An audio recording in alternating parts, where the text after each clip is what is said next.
Assalamualaikum warahmatullahi wabarakatuh. Hai, berjumpa lagi dengan kami dalam mata kuliah pemahaman individual. Dan di sini kami akan menjelaskan tentang makalah kami yaitu emosi, konsep, indikator, dan pengukurannya. Saya bersama dengan rekan saya Muhammad Zakiul Ali yang nantinya juga akan menjelaskan tentang macam-macam emosi serta jenis-jenis emosi. Baiklah, yang pertama yang saya akan jelaskan di sini mengenai pengertian emosi. Secara etimologis, emosi berasal dari kata Prancis emotion yang berasal dari kata emovior, action yang berdasarkan kata Latin emover, artinya keluar. Dengan demikian, secara etimologis, emosi berarti bergerak keluar. Emosi adalah suatu konsep yang sangat majemuk sehingga tidak dapat satupun definisi yang diterima secara universal. Emosi sebagai reaksi penilaian atau positif atau negatif yang kompleks dari sistem saraf seseorang terhadap rangsangan dari luar atau dari dalam diri sendiri. Nah, menurut pendapat beberapa tokoh, di sini ada ungkapan dari Press 1999, seorang EQ Organization Consultants dan pengajar senior di Potchefstroom University, Afrika Selatan. Secara tegas mengatakan emosi adalah suatu reaksi tubuh menghadapi situasi tertentu. Sifat dan intensitas emosi biasanya terkait erat dengan aktivitas kognitif manusia sebagai hasil berpersepsi terhadap situasi. Emosi adalah hasil reaksi kognitif terhadap situasi spesifik. Nah, ini juga disebutkan menurut William James dalam DR-nya New Khadijah, mendefinisikan emosi sebagai keadaan budi rohani yang menampakkan dirinya dengan suatu perubahan yang jelas pada tubuh. Jadi dapat disimpulkan bahwa emosi ialah reaksi penilaian positif atau negatif yang kompleks dari saraf seseorang terhadap rangsangan dari luar maupun dari diri sendiri. Yang selanjutnya mengenai teori-teori emosi. Di sini ada 3 teori dari James Lange, teori Canon Barth, teori kognitif tentang emosi. Nah, yang pertama yaitu tentang James Lange. Emosi yang dirasakan adalah persepsi tentang perubahan tubuh. Salah satu dari teori paling awal dalam emosi dengan ringkasan dinyatakan oleh psikolog Amerika William James. Kita merasa sedih karena kita menangis, marah karena kita menyerang, takut karena kita gemetar. Dan teori ini dinyatakan di akhir abad ke-19 oleh James. Nah, persepsi kita terhadap reaksi itu adalah dasar untuk emosi yang kita alami. Itu yang disebutkan dalam teori ini. Selanjutnya ada teori Canon-Barth, yaitu emosi yang dirasakan dan respon tubuh adalah kejadian yang berdiri sendiri.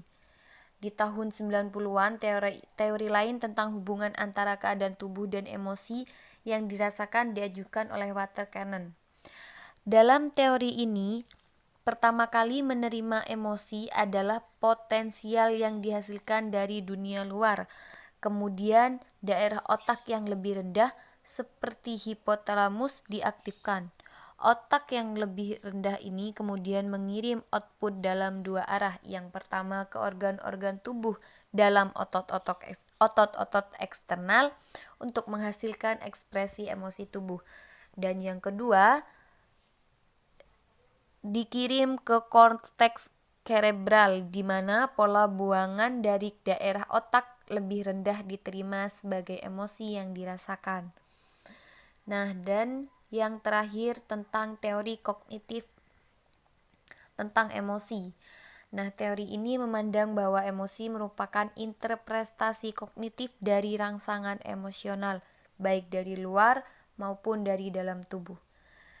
Dan isi dari teori ini ialah kognitif pada emosi, informasi dari stimulus berangkat pertama kali ke cerebral cortex, di mana akan diinterpretasikan pada pengalaman masa kini dan masa lampau. Nah, interpretasi stimulus dari tubuh yang dihasilkan dari arousal saraf otonom dan langkah kedua dalam teori kognitif pada emosi yaitu interpretasi stimulus dari dalam tubuh yang merupakan hasil dari arousal otonom. Tetapi sebenarnya itu berlanjut ke interpretasi kognitif dari stimulasi, di mana hal tersebut lebih penting daripada stimuli internal itu sendiri.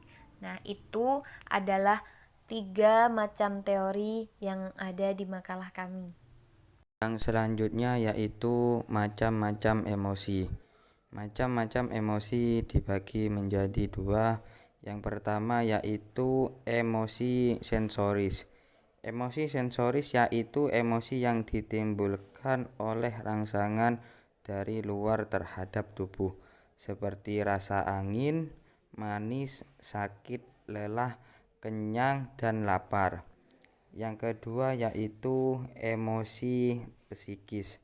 Emosi psikis yaitu emosi yang mempunyai alasan-alasan kejiwaan, seperti perasaan intelektual yang berhubungan dengan ruang lingkup kebenaran perasaan sosial, yaitu perasaan yang terkait dengan hubungan dengan orang lain, baik yang bersifat perorangan maupun kelompok. Jenis-jenis emosi. Beberapa bentuk reaksi emosi ada 6. Yang pertama yaitu reaksi amarah. Sumber utama dari kemarahan adalah hal-hal yang mengganggu aktivitas untuk sampai pada tujuannya.